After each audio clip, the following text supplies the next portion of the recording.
నమో మహద్భ్యో ఋషిభ్యో గురుభ్యో నమః. అటువంటి భగవంతుడు ఎందరెందరిని ఎన్ని విధాలుగా అనుగ్రహించారంటే ఆయన భక్తుల్లో అనేక రకాల భక్తులు ఉన్నారు. ఆర్తభక్తులు, జిజ్ఞాస భక్తులు, అర్థార్థ భక్తులు, జ్ఞాన భక్తులు. ఒక్కొక్కరు ఒక్కొక్క విధంగా అనుగ్రహించారు. ఒక్క జ్ఞానభక్తుడి కథ చెప్తాను విన్న ఆయన అన్నాడు సుఖజీవేంద్రుడు, మహాజ్ఞాని గనక. కృష్ణస్యాసీ సఖా కశ్చిత్ బ్రాహ్మణో బ్రహ్మవిత్తమ విరక్త ఇంద్రియార్థేషు ప్రశాంతాత్మా జితేంద్రియ. అందరికీ బాగా తెలిసి నట్టు కనబడే తెలియని కథ అండి అది ఇప్పుడు చెప్తాను. ఇక్కడ అతడు కృష్ణుని యొక్క సఖుడు ఒకడున్నాడు. కశ్చిత్ బ్రాహ్మణ, ఒకానొక బ్రాహ్మణుడు. ఆయన పేరు చెప్పలేదు భాగవతం. మనం కుచేలుడు అంటున్నాం కానీ ఆయన పేరు కాదు, ఆయన విశేషణం అది. ఇక్కడ అతడు ఎవరు అంటే బ్రహ్మవిత్తమ, బ్రహ్మవేత్తల్లో గొప్పవాడు. అంతేకాదు విరక్త ఇంద్రియార్థేషు, అలాంటి గృహస్థులు ఉంటారా అనిపిస్తుందని. ఇంద్రియార్థములంటే విషయములు, విషయాల పట్ల వైరాగ్యం కలిగిన వాడు ఎప్పుడు ప్రశాంత చిత్తంతో ఉంటాడు. తెలుసుకోవాలి. సాధకుడు లక్షణం ప్రశాంత చిత్తంతో ఉండాలి. రామచంద్ర గురించి చెప్తూ సచనిత్యం ప్రశాంతాత్మ ఉన్నాడు కదా. ఎన్నున్నా ఏదో కలత పడుతూ క్షోభపడే వాళ్ళు భగవంతుడికి కొన్ని యోజనాలు దూరం అండి. ఇక్కడ ప్రశాంత చిత్తతో ఉండాలి. ఈ మహానుభావుడు అలాంటి ప్రశాంత చిత్తతోనే ఉన్నాడు. అలాగని సంపన్నుడా, మాకు డబ్బు దశకు ఉంటే మేము ప్రశాంతంగా ఉంటామండి అన్నారు ఒకడు. ఇద్దరు దరిద్రుడు, ఏమీ లేదు. అయితే దరిద్రము సంపద ఎప్పుడే ప్రయత్నాల వల్ల వస్తాయని కూడా భ్రమ. అలాగని ప్రయత్నం లేకుండా ఉంటే పాపం, గజ్జన్మల ప్రారంధాలు. అలాగని ఈ మహానుభావుడు ఏం ప్రయత్నం లేకుండా ఉన్నాడా? తన ధర్మం ప్రకారం తను పాలిస్తున్నాడు, అయినా దరిద్రం వచ్చింది. కొందరు ఏ పని చేయరు, సంపద ఉంటుంది. కొందరు ఎంత పడ్డా రాదు, అది వేరే విషయం. కానీ మహానుభావుడికి విరక్త ఇంద్రియార్థేషు ప్రశాంతాత్మ జితేంద్రియ యదృచ్ఛయోపపన్నేన వర్తమానో గృహీవ్రతి. గొప్ప మాట చెప్పారు.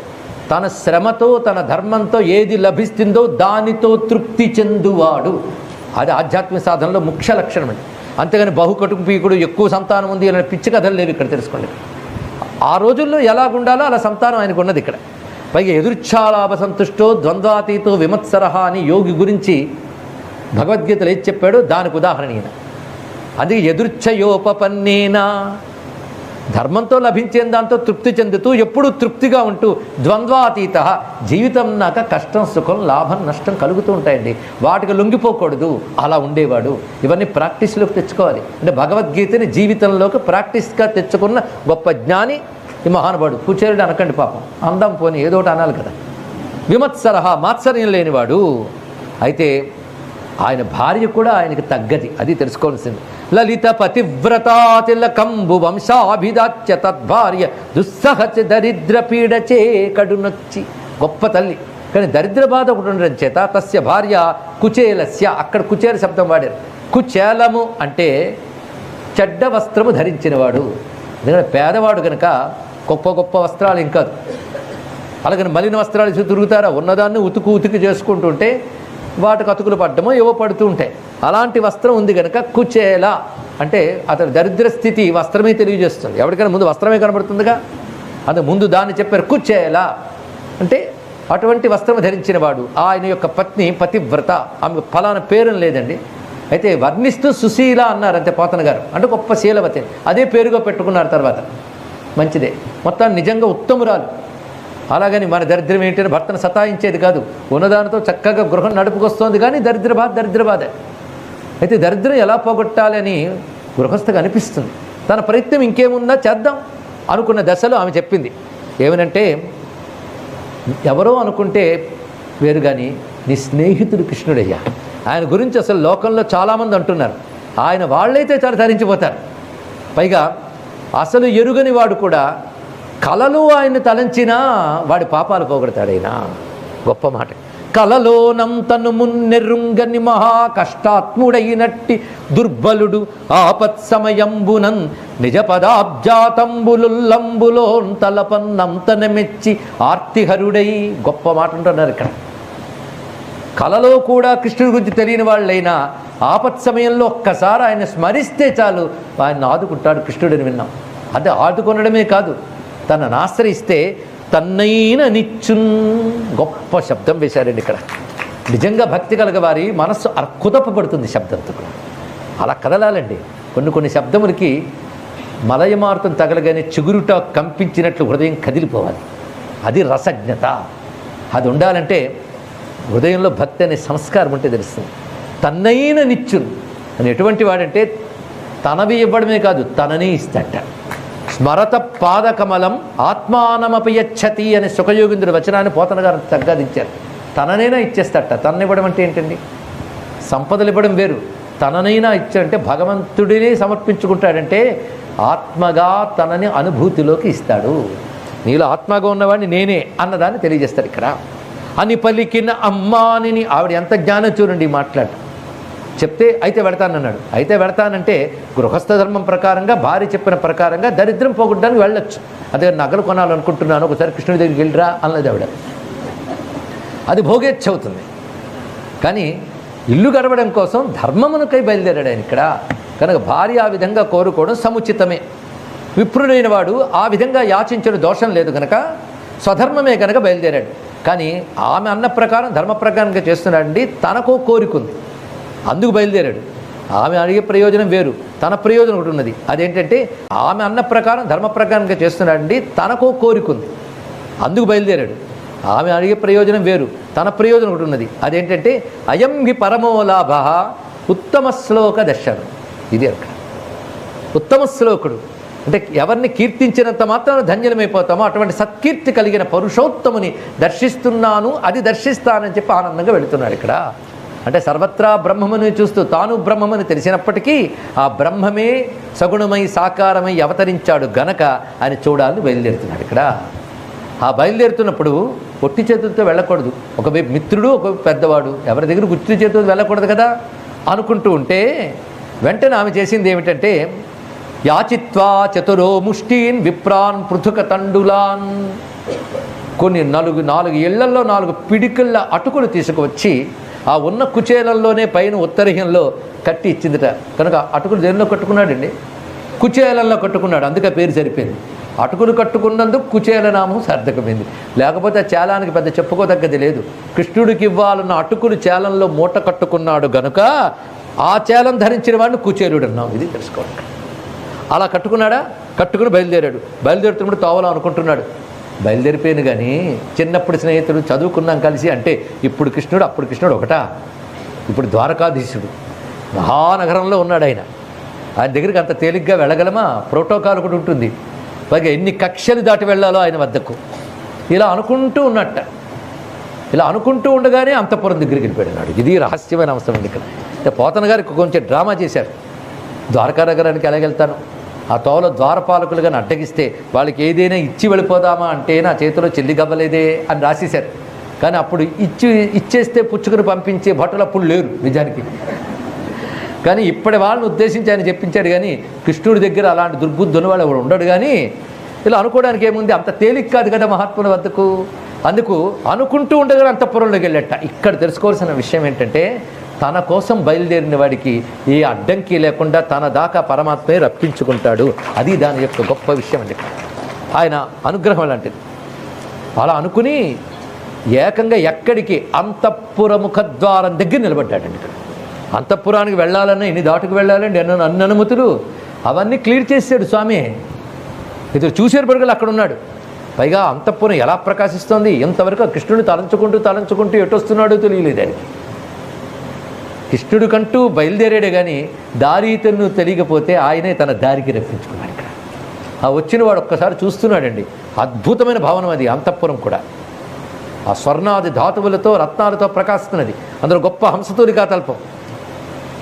దానిపైన కూర్చొని ఆయన రుక్మిణీదేవితో మాట్లాడుతున్నాడు. చుట్టూ చెలికత్తెలు ఉన్నారు.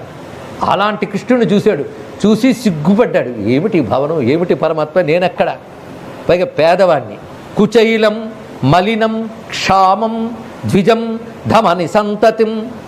ఆయన స్వరూపం ఎలా ఉన్నదంటే కుచైలం, ఆ చెడ్డ వస్త్రం ఒకటి, అది మలినముతో ఉన్నది.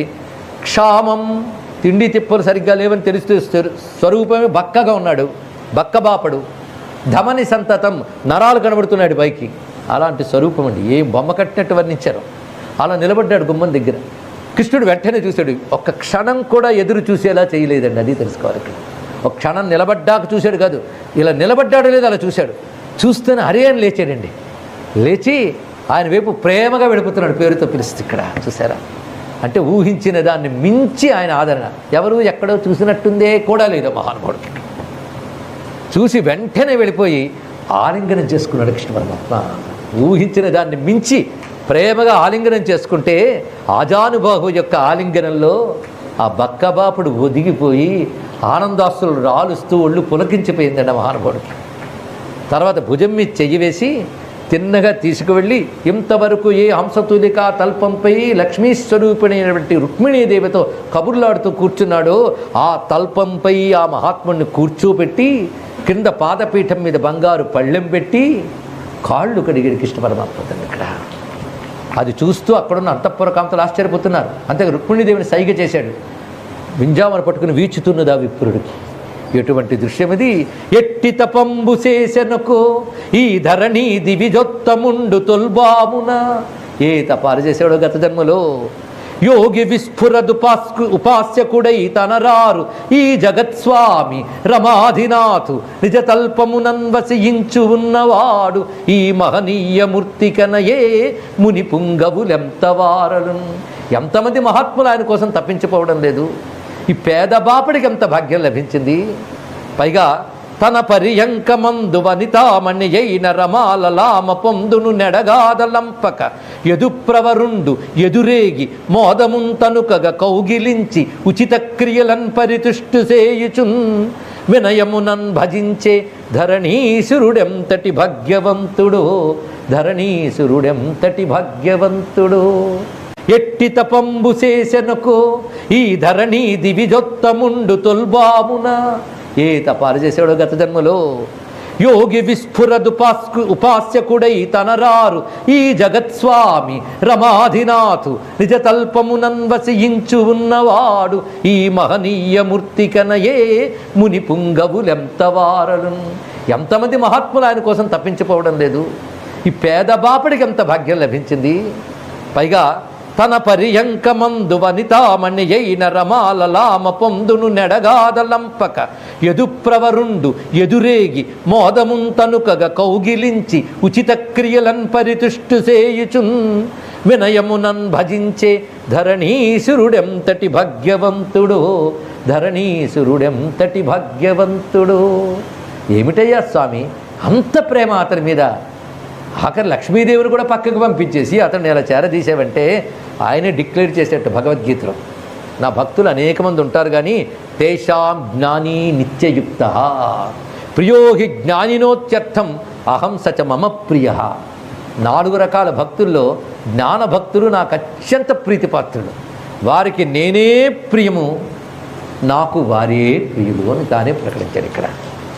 అందుకే ఆ జ్ఞానభక్తుడిని అంత చక్కగా ఆదరణ చేసి ఆ తర్వాత ఆయన ప్రక్కన కూర్చుని చేతిలో చెయ్యి వేసి పట్టు కూర్చుని ఒళ్ళు తగిలేలా కూర్చుని చేతిలో చెయ్యి వేసి పట్టుకుని చాలా కాలం మంది అయ్యా నిన్ను చూసి బాగున్నావా, పిల్లలు కుటుంబం అంత క్షేమమే కదా.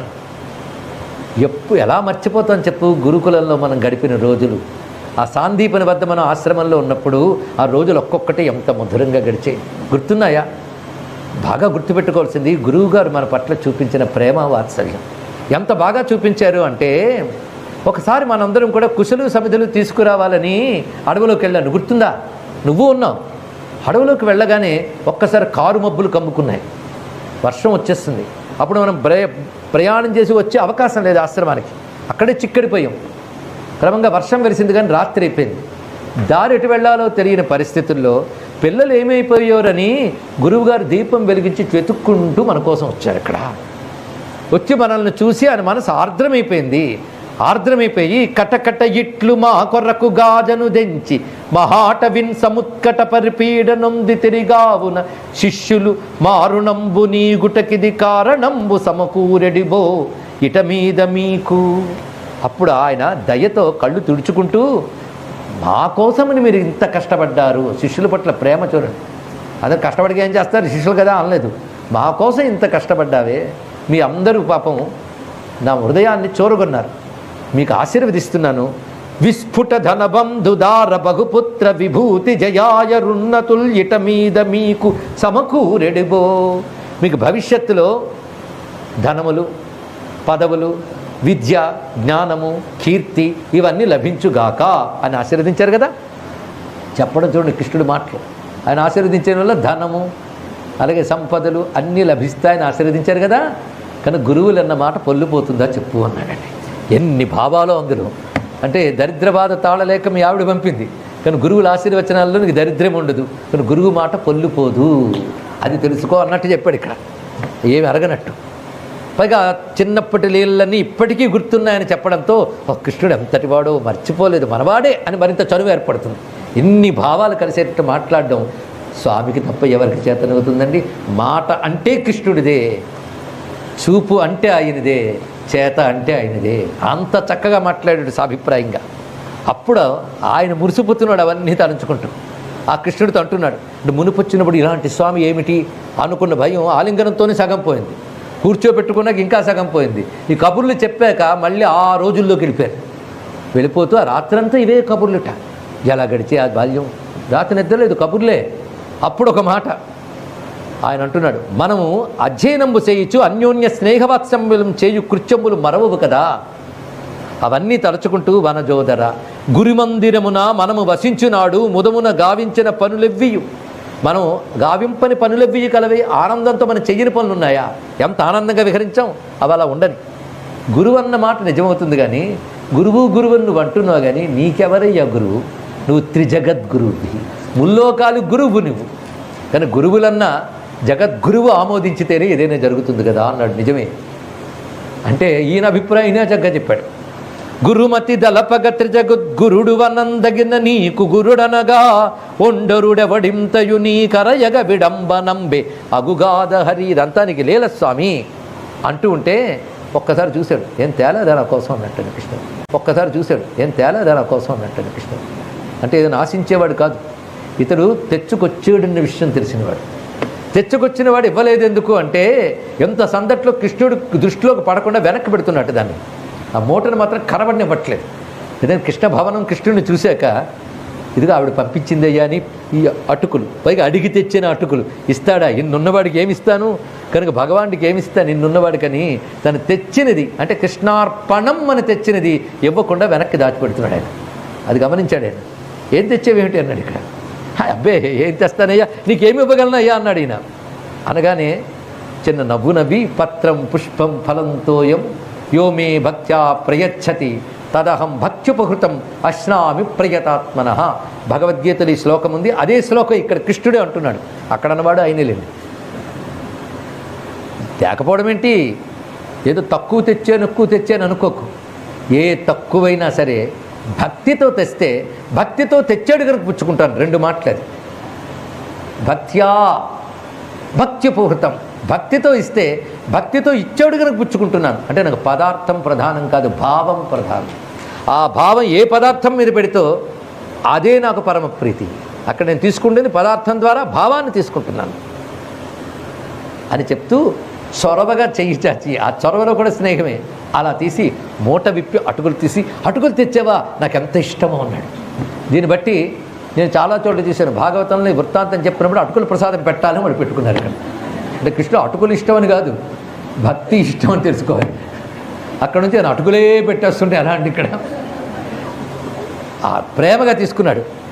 పైగా తీసుకుని ఒక్క పిడికడు నోట్లో వేసుకున్నాడు. వేసుకుని రెండో దాని మీద చెయ్యి వెయ్యిపోతుంటే ఒక చేత్తో విసనకర్ర పట్టుకు విసురుతున్నామో వారి చేత్తో చెయ్యి పట్టుకుంటాను. దానికి రుక్మిణీదేవి చేత్తో పట్టుకుని ఏతావతాళం విశ్వాత్మన్ సర్వసంపత్ సమృద్ధయే. ఒక్కొక్క మాట చూడండి, ఇతనికి సర్వసంపదలు లభించడానికి ఈ మాత్రం చాలయ్యను తీసుకున్నది ఇక్కడ. అస్మిన్ లోకే అథవా అముష్మిన్ పుంసస్తత్వోషకారణం. ఇతరికి నువ్వు తీసుకున్న దీన్ని బట్టి నిన్ను సంతృప్తి కలిగించాడు కనుక ఇహలోక పరలోకాల్లో కావలసిన సంపదలన్నీ ఇతరికి వచ్చేసినట్లే అన్నది ఇక్కడ. ఇది గొప్ప ఆశ్చర్యమైన అంశం. ఎందుకంటే మహాలక్ష్మి ఆవిడికి తెలుసు, ఈయన పిడికిడు పుచ్చుకుంటే ఆయన ఏది పుచ్చుకున్నా అంతకంత ఇస్తాడు. ఆయన ఉన్న లక్షణం ఇది. ఈశ్వరుడికి ఏది ఇచ్చినా అర్థం కాదండి, అంతకంతా చేస్తాడు. అంటే మీరు 10 రూపాయలు ఇస్తే 20 రూపాయలు ఇస్తాడని అర్థం కాదు. పదార్థం తెచ్చుకుంటే నీకు ఇవ్వాల్సింది ఆయన ఇస్తాడు, నీకేం తెలుసు ఆయనకి.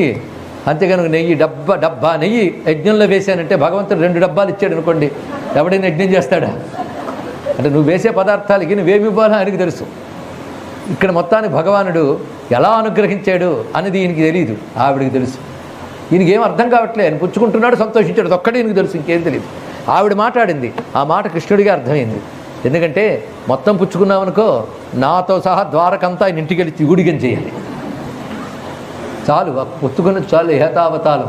ఈ మాత్రం తీసుకున్నదిగా నువ్వేమిచ్చావు. ఆవిడికి లెక్క బాగా తెలుసు, సంపదల తల్లి. అందుకే దానికి ఇది ఇంకా ఇస్తే మొత్తం అందరూ వెళ్ళి కూర్చోవాలి అక్కడ. చాలు స్వామి ఏతావతాలం అన్నది. కృష్ణుడు నవ్వాడు అక్కడే. ఇంకా ఆ రాత్రంతా కబుర్లే వాళ్ళు, ఇంకోటి లేదు తెల్లవారే వరకు. మళ్ళీ తెల్లవారు లేచి చక్కగా సంధ్యావందన కృత్యములు చేసి ఆ నమస్కారం చేసి బయలుదేరిపోయాడు. వచ్చేస్తున్నాడు. వస్తూ ఉంటే అసలు నేను ఎందుకు వచ్చాను ఇక్కడికి అనుకున్నట్టు అప్పుడు వాళ్ళ ఆవిడ పంపినది అని మర్చిపోయాడు ఇక్కడ అనుకుని ఒక్కసారి నవ్వుకున్నాడు. నేను అడగలేదు, ఆయన ఇవ్వలేదు, ఏమిచ్చి పంపలేదు తనతో కనుక. నచాలబ్ధ్వా ధనం కృష్ణాత్ నతు యాచితవాన్ స్వయం. తాను అడగలేదు స్వయంగా, ఆయన ఇవ్వలేదు అంతే. అడగలేదు కనుక ఇవ్వలేదు. అలాగని వచ్చింది వ్యర్థమైందా? నాకు కలిగిన ఆనందం ఎవడికి కలుగుతుంది? అది స్వగృహాన్ వ్రీడితో గచ్చన్ మహద్దర్శన నిర్వృత.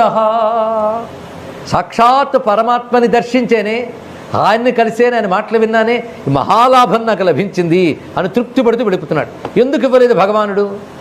ఒకళ్ళు మా ఆవిడ అడిగితే చెప్పాలి కదా. డబ్బు ఇస్తే డబ్బుతో అయిపోతుంది. ఆయన అవన్నీ ఇస్తే వాటిలో మునిగిపోతానని భగవానుడు నాకు ఆ బంధములు పెట్టలేదు అని మనసులో అనుకుంటూ ఆనందంగా ఇంటికి వచ్చాడు. అలవాటు కొద్దీ ఇంటికి వచ్చేసాడు, కానీ తన ఇల్లు కాదుటది.